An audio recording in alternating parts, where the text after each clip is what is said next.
지사님 피곤하시죠? 많이. 네, 괜찮습니다. 고맙습니다. 저도 본질이 마지막이어서 예. 오전부터 지금까지 기다리다 보니까 많이 피곤한데요. 사전에 앞서서 의원님들이 질의했던 부분 중복되지 않게끔 피해가면서 몇 가지 좀 질문을 드릴게요. 서울 양평 고속도로 관련해서 지사님께서도 말씀하셨다시피 이 사업 자체가 국가도로망 종합계획에 포함이 돼 있고 또 고속도로 건설 5개년 계획에 포함이 돼 있는 사업이다. 이렇게 말씀을 하셨는데 지금 우리 경기도와 양평 군민이 15년 동안 지금 기다린 사업 아니겠습니까? 근데 이게 지금 느닷없이 1조 8천억에 달하는 사업이 노선이 변경되면서 이 부분에 대해서 의혹 제기를 하자 원희룡 장관이 이걸 사업을 백지화시키는 기자회견을 했어요. 아까 우리 존경하는 강병원 의원께서 원희룡 장관이 일타 강사냐 아니면 일타 선동꾼이냐 이렇게 질문을 드렸더니 지사님께서 답변을 피해 가셨는데 그 지사님 국무위원을 해 보셨잖아요. 예. 국무위원이 국책 사업을 이렇게 자기 기분에 따라서 변경을 하고 하는 이런 기자회견을 그리고 사업을 백지화시키는 이런 기자회견을 했다. 이 부분에 대해 어떻게 생각하세요? 국무위원으로서 해야 될 행동인지 아닌지. 전혀 적합하지 않았다고 생각합니다. 적합하지 않다고 보시죠? 예.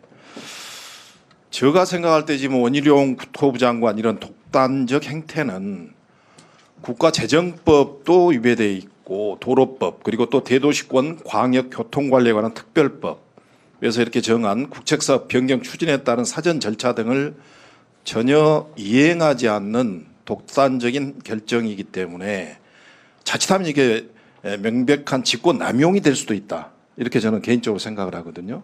지사님 생각 어떻습니까? 제가 그 직권 남용이나 뭐 이런 등등 저 법철에 관련된 문제까지 언급하는 건 적절치 않은 것 같고요. 아까 말씀드린 것처럼 오랫동안 정당한 절차를 밟아서 결론이 난 사항을 그렇게 한마디로 손바닥 뒤집는 것은 국무위원으로서 적당치 않고 국가 주요 정책의 의사결정 과정을 크게 흔들었다고 저는 생각합니다. 그러니까 이런 중요한 국책사업을 변경하려면 기본적으로 국가재정법 50조에서 정하고 있는 이 기획재정부 장관과 사전에 협의나 이런 게 돼야 되잖아요. 그렇게 규정하고 있지 않습니까? 그렇죠? 그렇습니다. 예. 그리고 또 이런 사업들이 전체 노선의 3분의 1 이상이 변경이 되거나 이렇게 됐을 때는 총사업비 관리 지침에도 지금 위반돼 있는 거거든요. 이것도 기재부하고 협의가 돼야 될 내용 아닙니까? 그렇습니다. 그러니까 이런 것들을 위배했을 때 제가 봐서는 직권남용의 그런 위험의 소지가 있다. 저는 이렇게 위반의 소지가 있다 이렇게 보는 거거든요.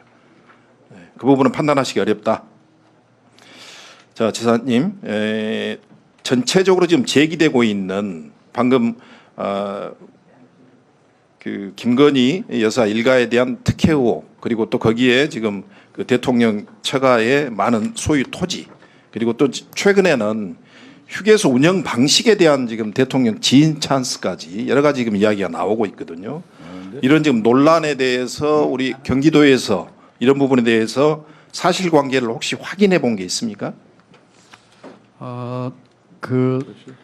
김건희 여사 땅 문제라든지 예. 휴게소 문제에 대해서 저희가 사실관계를 파악한 것은 없습니다.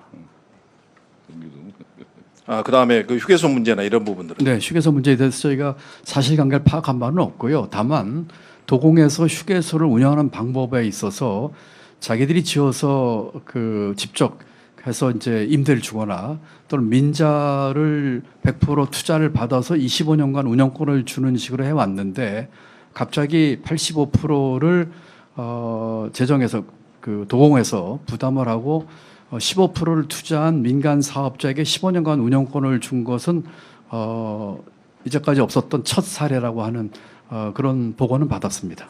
예. 제가 볼 때는 국토부에만 의존하지 마시고 경기도 내에서도 자체적으로 이런 부분에 대한 사실관계를 파악을 해놓는 게 좋을 것 같다는 말씀을 드리고 그리고 지금 최근에 이제 신뢰도를 인정하지 않는다 지사님께서 이렇게 말씀하셨는데 이 변경안에 대한 지금 BC 분석들이 나오고 있습니다. 그런데 지금 이런 근거를 토대로 국토부가 발표한 내용을 보면 양서면 원안의 경우에 교통량이 27,035대인데 강상면으로 변경을 하면 약 6,078대가 늘어난다 이렇게 지금 분석한 결과를 내놓고 있거든요. 아까 지사님 그 사전에 답변하실 때 변경한 대로 한다면 연결이 어려워서 교통량이 더 줄어들 수밖에 없다 이렇게 답변하셨어요. 동료 의원님들의 질의에 이 부분에 대해서는 어떻게 생각하세요? 저는 PC 새로운 이제 경제성에 대한 얘기가 많이 나오셨는데 아까 말씀드린 것처럼 첫 번째로는 지금 단계에서 경제성이 높고 나쁘는 큰 문제가 아니라고 생각합니다. 이 문제의 본질이 아니라고 생각합니다. 두 번째는 경제성 분석만 놓고 보더라도 우선 그 분석을 한 주체에 대한 신뢰성이 떨어진다고 생각합니다. 세 번째로는 0.1 또는 0.01 뭐 옛날 거에 비교해서 또는 새로운 수준에 이렇게 나오는데 그것을 보기 위해서 만약에 백부양보해서 본다고 하더라도 그 로데이터를 봐야 될 겁니다. 어떤 영향권을 각각 연결을 시켰는지도 포함해서 이 건설비라든지 아까 이 마을을 지나가는 데들은 보상비 포함 등등 이런 것들 로데이터를 정확히 보지 않고서는 지금 뭐 2주 만에 한 그 숫자를 가지고 그것이 신뢰성이 있다고 얘기하기는 대단히 미흡하다 이렇게 생각합니다. 그렇죠. 지사님 생각에도 그렇죠. 그렇습니다. 예. 일반적인 상식선에서 생각할 때도 지금 인구가 12만 명 수준인 양평군에 불과 7km 떨어진 곳으로 종점이 변경된다고 해서 하루에 6,000대 이상의 교통량이 증가한다. 이런 부분 상식적으로 납득하기 어렵다 이렇게 봅니다. 지사님 말씀대로 가장 중요한 것은 사업이 목적에 맞게 그리고 또 신속히 추진되는 게 바람직할 테니까 이 원안 추진에 대해서 경기도에 강력한 의지를 보여주시기 바랍니다. 네. 두 번째로 지방 재정과 관련돼서 몇 가지 좀 질문을 드리겠습니다. 지사님 기재부 장관, 경제부총리까지 하셨기 때문에 최근에 우리 기재부에서 이 59조에 달하는 세수 펑크가 났다 이렇게 발표를 했어요. 세수 추계 오차 발표를 했었는데 지사님 근무하실 때도 예, 제가 전반적으로 세수 예측이 일정한 규모 내에서 정확히 맞추기가 사실 쉬운 것은 아니고 제가 부총리를 하거나 차관할 적에도 세수가 늘거나 줄거나 하는 점은 있었지만 이번 경우처럼 55조 정도 규모는 제가 처음 본 것 같습니다.